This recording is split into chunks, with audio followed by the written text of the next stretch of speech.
আসসালামু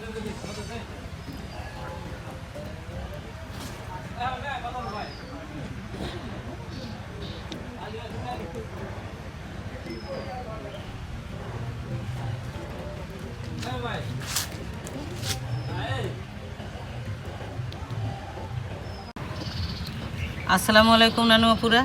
আমি চটপটি বানাবো।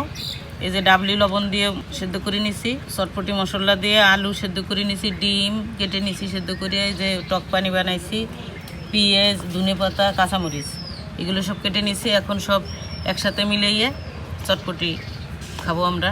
তোমরা আমাদের সাথে থাকো, দেখো।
ধনের পাতা দিয়ে নিচ্ছি।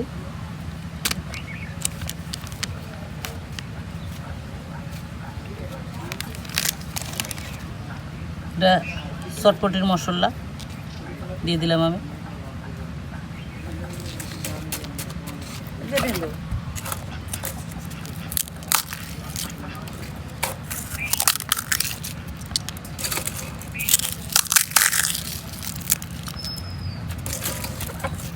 ফুচকাগুলো আমি দিয়ে দিলাম ভেঙে।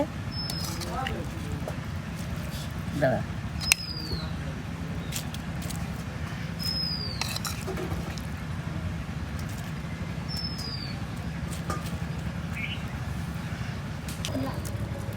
নানুয়াপুরা, আমি এরকম করে বানাই খাই, তোমরা এরকম করে খাইও। খাই দেখো, অনেক মজা লাগে। তা ভালো থাকো, খুদা হাফেজ।